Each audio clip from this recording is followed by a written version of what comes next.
Hello, I am Professor L. K. Gabel, Department of Computer Science, Government GSG PG College, Balod. This lecture is prepared for BSc Final Year Computer Science, subject Computer Hardware, paper first, unit first, Organization of Microprocessor and Microcomputer. This is a third lecture. In this lecture, we have covered memory mapped I/O and isolated I/O and mode of I/O data transfer.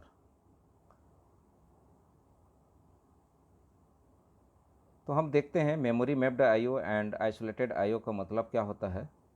तो यहाँ पर हम देख सकते हैं जब CPU को ज़रूरत पड़ती है वेरियस मेमोरी और इनपुट आउटपुट डिवाइस में कम्युनिकेट करने के लिए, जो डेटा होता है प्रोसेसर और इन डिवाइसों के बीच में, वो हेल्प करता है सिस्टम बस के द्वारा। हमको पता है कि सिस्टम बस 3 बस से मिलकर बना होता है, कंट्रोल बस होता है, डेटा बस होता है, एड्रेस बस होता है। तो ये सिस्टम बस के द्वारा हम किस प्रकार से CPU कम्युनिकेट करेगा वेरियस मेमोरी और इनपुट आउटपुट डिवाइस को, उसको हम देखेंगे। तो यहाँ पर बेसिकली 3 तरीके से कम्युनिकेशंस होता है, और वो 3 तरीके जो हैं, वो पहला तरीका होता है कि इनपुट आउटपुट डिवाइस और मेमोरी के लिए separate set of address bus, control bus और डेटा बस हो। ये पहला तरीका है कि दोनों के लिए अलग अलग डेटा बस होगा, कंट्रोल बस होगा और एड्रेस बस होगा। दूसरे तरीके में डेटा और एड्रेस बस कॉमन रहेगा इनपुट आउटपुट डिवाइस और मेमोरी के लिए, लेकिन सेपरेट कंट्रोल लाइन होगा। तो यहाँ पर कंट्रोल लाइन दोनों के लिए अलग अलग होगी और एड्रेस और डेटा बस कॉमन होगी। तीसरे प्रकार में एड्रेस, डेटा और कंट्रोल बस इनपुट आउटपुट और मेमोरी के लिए कॉमन होती है। तो इस प्रकार से 3 तरीके से हम CPU वेरियस मेमोरी डिवाइस और इनपुट आउटपुट डिवाइस को कम्युनिकेट करता है। इसमें पहला केस बहुत ही सिंपल है, क्योंकि सभी के लिए आप देख सकते हैं यहाँ पर एक कॉमन एड्रेस स्पेस है और इंस्ट्रक्शन है और मोर बस की ज़रूरत होती है, क्योंकि यहाँ पर देख सकते हैं कि सेपरेट है सबके लिए। मतलब address control and data bus जो है सब के लिए अलग अलग लाइन है। तो ये बहुत ही सिंपल होता है और सब के लिए एड्रेस स्पेस और इंस्ट्रक्शंस डिफरेंट होती है। तो हम अब देखते हैं next isolated I/O, isolated input output. तो आइसोलेटेड इनपुट आउटपुट में जो एड्रेस बस और डेटा लाइन जो होता है, वो दोनों डिवाइस के लिए, मेमोरी के लिए और इनपुट आउटपुट डिवाइस जो होगा उनके लिए कॉमन होती है। तो यहाँ पर आप डायग्राम में देख सकते हैं आइसोलेटेड इनपुट आउटपुट का एड्रेस बस और डेटा बस कॉमन है मेमोरी के लिए और इनपुट आउटपुट डिवाइस के लिए, लेकिन यहाँ पर देख सकते हैं कंट्रोल लाइन दोनों के लिए अलग अलग होगी। कंट्रोल बस होगा मेमोरी के लिए अलग होगा और इनपुट आउटपुट डिवाइस के लिए सेपरेट कंट्रोल बस होगा, जिसको हम read and right contour lines बोलते हैं इनपुट आउटपुट डिवाइस के लिए।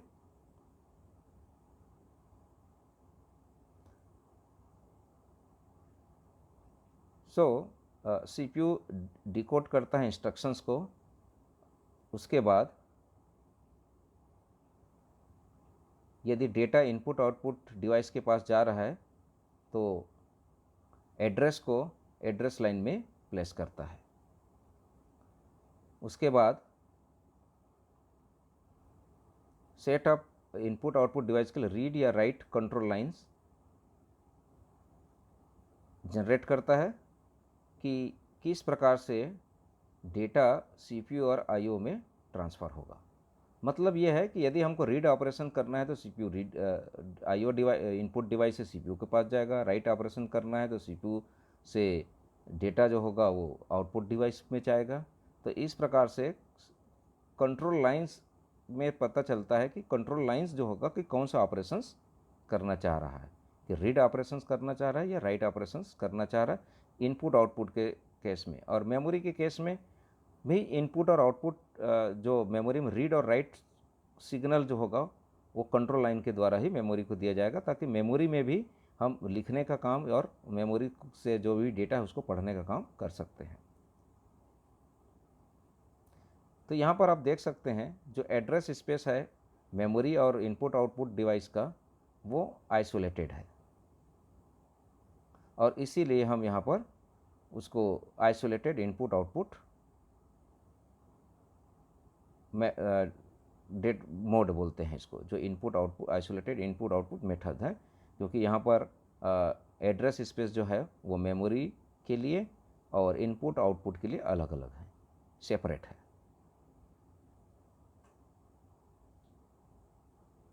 और जो एड्रेस होता है इनपुट और आउटपुट के लिए उसी को हम यहाँ पर बोलते हैं पोर्ट, क्योंकि डेटा का कम्युनिकेशन किसी न किसी पोर्ट के माध्यम होता है। तो इनपुट डिवाइस के लिए अलग एड्रेस होगा, आउटपुट डिवाइस के लिए अलग एड्रेस होगा, और क्योंकि उसी एड्रेस पे ही डेटा को इनपुट किया जाएगा इनपुट डिवाइस से, और आउटपुट डिवाइस से उस डेटा को उस पोर्ट के माध्यम से आउटपुट यूनिट में भेजा जाता है। तो ये एक्चुअल में एड्रेस लाइन जो होता है इनपुट आउटपुट के लिए उसको वो कहलाता है उसका पोर्ट।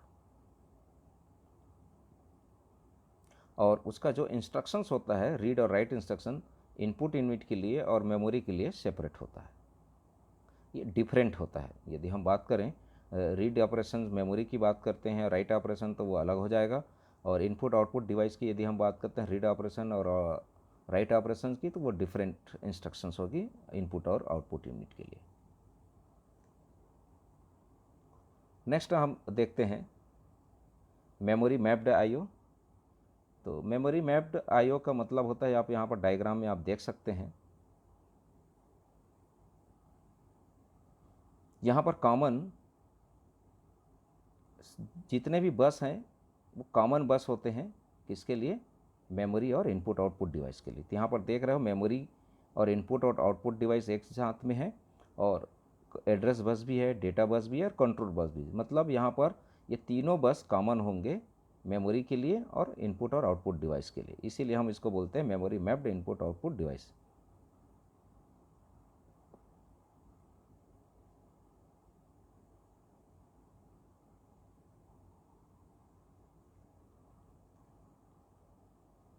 तो इस प्रकार से हम ये दोनों में डिफरेंस हमको पता चलता है कि memory mapped input output device में तीनों बसें कॉमन होती हैं।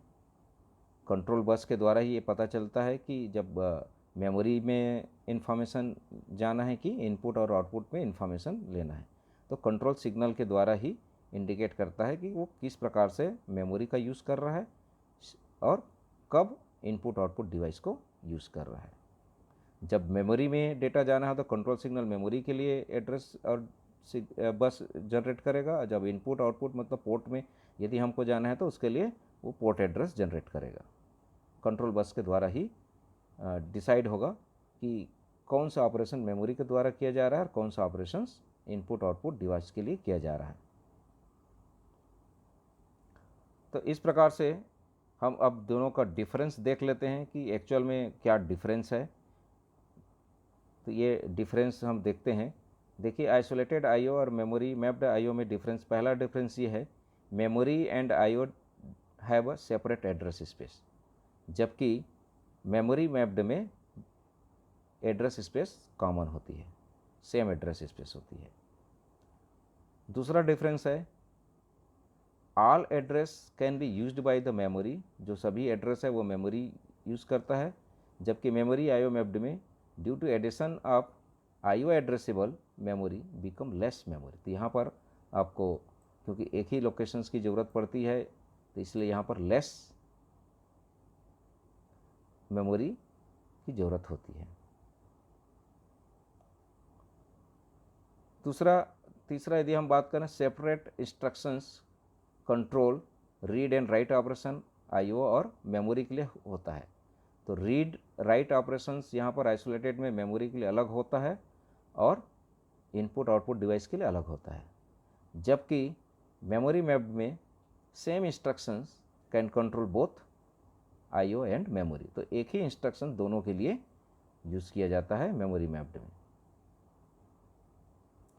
आइसोलेटेड आईओ में जो एड्रेस को हम बोलते हैं पोर्ट,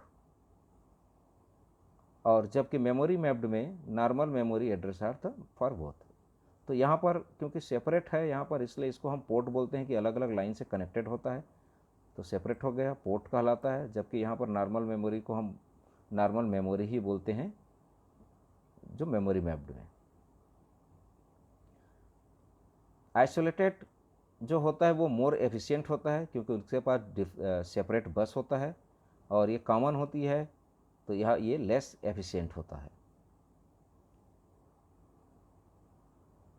आइसोलेटेड जो होगा लार्जर होता है इन साइज में क्योंकि ज़्यादा बस होती है, और मेमोरी मैप्ड होता है स्मॉल इन द साइज क्योंकि कॉमन यूज़ किया जाता है। It is the next difference है, it is the complex due to separate logic is in used control. तो सेपरेट लॉजिक यूज़ होता है बोथ, जबकि यहाँ पर मेमोरी मैप में simple logic is used as IO is also treated as a memory only. तो यहाँ पर सिंपल मेमोरी लॉजिक यूज़ होता है और उसको हम मेमोरी के से ट्रीट करते हैं, जबकि कॉम्प्लेक्स लॉजिक यूज़ होता है आइसोलेटेड में। तो इस प्रकार से ये डिफरेंस है दोनों में कि किस प्रकार से आइसोलेटेड आईओ डिवाइसेस काम करता है और किस प्रकार से मेमोरी मैप्ड काम करता है। नेक्स्ट हम देखते हैं mode of IO data transfer. तो data transfer between the central unit and IO device can be handle in generally 3 types of mode which are given below.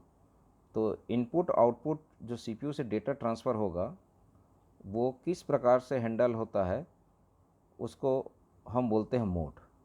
तो कितने प्रकार के मोड होते हैं कि जो सीपीयू से जो डेटा को एक्सचेंज करते हैं प्रोसेसर और अदर एक्सटर्नल डिवाइस के साथ, तो वे 3 प्रकार के मोड है। पहला है प्रोग्राम्ड आईओ, दूसरा है इंटरप्ट इनिशिएट इनपुट आउटपुट, और तीसरा प्रकार का होता है डायरेक्ट मेमोरी एक्सेस। तो सबसे पहले हम देखते हैं programmed input output. Programmed input output is the simplest input output techniques for exchanging data between processor and other external device। तो that is a very simplest form techniques है जिसमें हम डेटा को प्रोसेसर और एक्सटर्नल डिवाइस के बीच में exchange करते हैं। प्रोग्राम्ड आईओ प्रोसेसर एक्सिक्यूट करता है प्रोग्राम और वो डायरेक्ट कंट्रोल देता है इनपुट आउटपुट ऑपरेशंस में। तो मतलब प्रोसेसर ही प्रोग्राम को एक्सिक्यूट करता है, उसके लिए एक प्रोग्राम लिखा जाता है, उस प्रोग्राम का एक्सिक्यूट करता है, एक एक इंस्ट्रक्शंस के बेस पे इनपुट आउटपुट को डायरेक्टली प्रोसेसर कंट्रोल करता है। और वो प्रोसेसर ही इनपुट आउटपुट मॉड्यूल के लिए कमांड इशू करता है। जब तक कमांड कंप्लीट नहीं हो जाता है या पूरा ऑपरेशन कंप्लीट नहीं हो जाता है तब तक प्रोसेसर वेट करता है अगला इंस्ट्रक्शंस के लिए। मतलब यह हुआ कि यहाँ पर जो भी प्रोग्राम लिखा रहता है इनपुट आउटपुट को हैंडल करने के लिए, उस प्रोग्राम को सीपीयू डायरेक्टली हैंडल करता है, डायरेक्टली कंट्रोल करता है, और जब तक वो प्रोग्राम कंप्लीट नहीं हो जाता है तब तक सीपीयू दूसरा कार्य नहीं करता है, वेट करता है कि पूरा ऑपरेशन हुआ है कि नहीं हुआ। जब यदि ऑपरेशन कंप्लीट होगा तभी फिर वो दूसरा वर्क करेगा।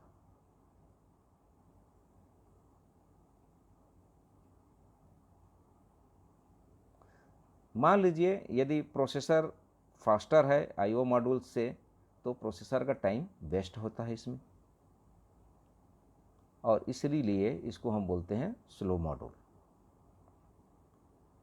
इसको स्लो मॉड्यूल क्यों स्लो मॉड्यूल किया जाता है? क्योंकि आपको पता है कि प्रोसेसर की स्पीड बहुत हाईली होती है यदि कंपेयर करें इनपुट आउटपुट से, और जब इनपुट आउटपुट का काम करने का जो स्पीड है वो कम हो जाएगा तो प्रोसेसर तो इंस्ट्रक्शंस को एक्सिक्यूट करते जाएगा, लेकिन आईओ उस स्पीड से काम नहीं करेगा तो उसका जो टाइमिंग है प्रोसेसर का वह वेस्ट चला जाएगा।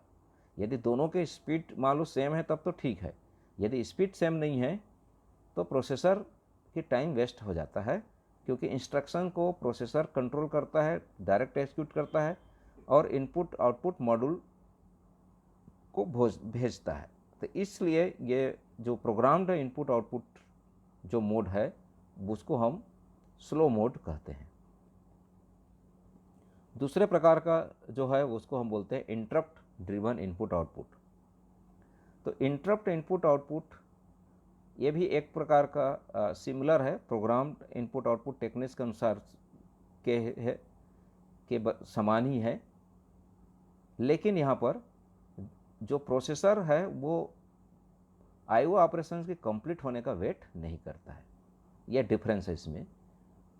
प्रोग्राम्ड इनपुट आउटपुट में प्रोसेसर तब तक वेट करेगा जब तक कि कंप्लीट ऑपरेशन नहीं हो जाता है, जबकि इंटरप्ट ड्रिवन इनपुट आउटपुट में प्रोसेसर वेट नहीं करता है पूरे ऑपरेशन इनपुट आउटपुट ऑपरेशन के कंप्लीट होने के लिए। वो एक इंटरप्ट जनरेट करता है, इंटरप्ट जनरेट करने के बाद वो काम इनपुट आउटपुट ऑपरेशन होते रहता है और उसी के समय प्रोसेसर दूसरा टास्क भी नॉर्मली करता है। जैसे ही इनपुट आउटपुट ऑपरेशन कंप्लीट हो जाता है तो इनपुट आउटपुट मॉड्यूल प्रोसेसर को एक इंटरप्ट जनरेट करता है। कि इंटरप्ट का जनरेट करने का मतलब होता है कि इनपुट आउटपुट जो वर्क है मॉड्यूल जो किया जा रहा है वो कंप्लीट होने का एक मैसेज है, दैट इज़ अ इंटरप्ट। क्योंकि यहाँ पर प्रोसेसर ने जैसे ही ऑपरेशन शुरू किया और उसके बाद इंटरप्ट जनरेट कर दिया काम करने के लिए, उसके बाद इंटरप्ट जनरेट होने के बाद काम कर रहा है। अब काम ख़त्म हुआ कि नहीं हुआ ये प्रोसेसर को कैसे पता चलेगा? तो ये प्रोसेसर को तब पता चलेगा जैसे ही इनपुट आउटपुट मॉड्यूल कंप्लीट होने के बाद प्रोसेसर को इंटरप्ट जनरेट करेगा, मतलब this work is a finished या कंप्लीट। तो ये जो मॉड्यूल्स है वो फास्टर होता है यदि हम कंपेयर करें प्रोग्राम इनपुट आउटपुट मॉड्यूल से। तो इस प्रकार से ये इंटरप्ट मॉड्यूल है। तो डिफरेंस दोनों में समझ में आ गया कि मैं प्रोग्राम्ड आईओ में प्रोसेसर जो होता है वेटिंग कंडीशंस में रहता है तब तक कि कंप्लीट नहीं हो जाता है, और इंटरप्ट ड्रिवन में वह वेटिंग कंडीशंस में नहीं रहता है, वो अपना वर्क करते रहता है और कंप्लीट हुआ कि नहीं हुआ वो मैसेज इनपुट आउटपुट मॉड्यूल्स के द्वारा भेज दिया जाता है, इसलिए ये फास्ट होता है।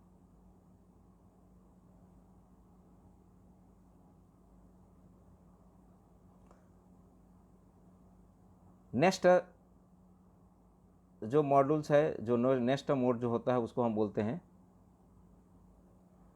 Hardware controlled. हार्डवेयर कंट्रोल्ड या उसी को हम बोलते हैं डीएमए, डायरेक्ट मेमोरी एक्सेस। अब यहाँ पर आप देख सकते हैं नाम से ही क्लियर है कि एक अलग से हार्डवेयर कंट्रोल, एक अलग से हार्डवेयर पार्ट होता है जो कि डेटा को ट्रांसफ़र करने के लिए अलग से सेपरेट यूज़ किया जाता है। तो अब यहाँ पर सीपीयू का जो काम था, जो सीपीयू कर रहा था, अब सीपीयू उस काम को नहीं करेगा, उसके लिए एक अलग से डिवाइस या पेरिफेरल हम यूज़ करते हैं जो डायरेक्टली डेटा को ट्रांसफ़र करने का काम आता है, और उस टेक्निक को हम बोलते हैं DMA, that is a direct memory access. दोनों प्रोसेस में अभी हमने ऊपर दोनों पहले वाले में देखा, दोनों में वर्क सीपीयू काम कर रहा था, जबकि यहाँ पर अब सीपीयू काम नहीं करेगा। यहाँ पर काम कौन करेगा? एक अलग से पेरिफेरल डिवाइस होगा जो मैनेज करेगा मेमोरी बस को, और ये सीपीयू के जो स्पीड है उसको अब मेंटेन करके रखता है। तो इस डीएमए में जो डेटा होता है ट्रांसफ़र होगा, मेमोरी से ट्रांसफ़र होगा या मेमोरी को ट्रांसफ़र होगा, वो मेमोरी बस के द्वारा होगा, और उस बस को डीएमए जो कंट्रोलर होता है वो मैनेज करता है कि डेटा का ट्रांसफ़र पेरिफेरल डिवाइस और मेमोरी यूनिट में कैसे होगा। अभी तक सीपीयू कंट्रोल कर रहा था, अब ये डीएमए कंट्रोल करेगा किसको? डेटा का ट्रांसफ़र को, किसमें? Between the peripherals and memory input device. बहुत सारे ऐसे सिस्टम डीएमए होते हैं जो अलग अलग डिवाइस के लिए अलग अलग यूज़ किया जाता है, जैसे कि डिस्क कंट्रोलर, तो डिस्क ड्राइव कंट्रोलर हुआ, ग्राफिक्स कार्ड हो गया, नेटवर्क कार्ड हो गया, साउंड कार्ड हो गया, एक्सेट्रा। तो इस प्रकार से बहुत सारे हार्डवेयर्स होते हैं जिनमें डेटा ट्रांसफ़र करना पड़ता है, उसके लिए सेपरेट डीएमए हार्डवेयर यूज़ किया जाता है। और ये इंट्रा चिप डेटा ट्रांसफ़र इन मल्टी कोर प्रोसेसर। जो मल्टी कोर प्रोसेसर होता है उसमें इंट्रा चिप यूज़ किया जाता है, मतलब उसी के अंदर ही डीएमए कंट्रोलर इनबिल्ट होता है चिप में ही। और कई बार डीएमए कंट्रोलर जो होता है वो चिप अलग से बाहर में एक अलग से डिवाइस यूज़ किया जाता है जो डेटा ट्रांसफ़र को अच्छे तरीके से करता है। डीएमए में क्या होता है, सीपीयू बस इनिशिएट करता है डेटा ट्रांसफ़र करने के लिए, एक इनिशिएट सिग्नल जनरेट करता है, और वो इनिशिएट सिग्नल जनरेट करने के बाद सीपीयू का कंट्रोल ख़त्म हो जाता है वहाँ से, और बाकी का काम जो करता है वो डीएमए कंट्रोलर करता है। मतलब एक प्रकार से ये मान के चलिए कि सीपीयू ने डीएमए को एक सिग्नल दिया, इनिशिएट किया, उसके बाद सीपीयू हट जाएगा वहाँ से, उसका काम ख़त्म हो जाएगा, इनिशिएट बस करना है, बाकी सारा कंट्रोल डीएमए अपने आप ले लेगा, और डीएमए अपने आप लेने के बाद वो अपना काम करते रहेगा, और सीपीयू और उसको फिर नहीं देखेगा कि डीएमए क्या कर रहा है, डीएमए अपने आप पूरे कंट्रोल ले लेता है। जैसे ही कंट्रोल कंप्लीट हो जाता है तो डीएमए कंट्रोलर इंटरप्ट भेज देता है सीपीयू को कि इस तरीके से ट्रांसफ़र कंप्लीट हो गया। मतलब ये हुआ कि सीपीयू का रोल सिर्फ उसको इनिशिएट करने के लिए होता है, बाकी सारा प्रोसेस डीएमए कंट्रोलर करता है। तो यदि हम डायग्राम में यदि हम बात करें, देखें कि डीएमए कंट्रोलर कैसे काम करता है, तो आप एक देख सकते हैं, आप एक डीएमए कंट्रोलर का ब्लॉक डायग्राम दिया हुआ है। यहाँ पर डीएमए देखो, यह नीचे में आप देख सकते हो डीएमए रिक्वेस्ट है, डीएमए एक्नॉलेजमेंट है इनपुट आउटपुट डिवाइस को, एड्रेस बस डेटा बस है, डेटा बस बफर है, एड्रेस रजिस्टर है, वर्ड काउंट रजिस्टर है, कंट्रोल रजिस्टर है, ये इंटरनल बस है जो। और यहाँ पर कंट्रोल लॉजिक में आप देख सकते हैं DMA select, register select, read select, right, बस रिक्वेस्ट, बस ग्रांट, इंटरप्ट। तो यहाँ से इंटरप्ट सिग्नल जो जनरेट करता है सीपीयू, इंटरप्ट सिग्नल जैसे ही उसने इनिशिएट किया वैसे ही डीएमए रिक्वेस्ट आएगा इनपुट आउटपुट डिवाइस से, और फिर डीएमए एक्नॉलेज दे देगा इनपुट आउटपुट डिवाइस को। और जैसे ही डीएमए के पास डीएमए का जो काम है, बहुत सारे डीएमए होगा अलग अलग डिवाइस के लिए, जैसे अभी हमने देखा कि हार्ड डिस्क कंट्रोलर है, आपका इंटरनेट के लिए है, तो अलग अलग डीएमए। तो कौन से डीएमए को सेलेक्ट करना है, तो डीएमए सेलेक्ट जो सिग्नल है वो डीएमए जनरेट करता है कि किस डीएमए को काम करना है, वो सीपीयू भेजता है इंस्ट्रक्शंस, और किस में काम करना है, कौन से रजिस्टर में काम करना है वो भी सिग्नल मिलता है, रीड ऑपरेशन करना है या राइट ऑपरेशंस करना है, ये सिग्नल जनरेट किया जाता है सीपीयू के द्वारा, और डीएमए को सेलेक्ट किया जाता है। उसके बाद फिर उस डीएमए अपना वर्क इनपुट आउटपुट डिवाइस में डेटा ट्रांसफ़र करने के लिए करता है। Thank you.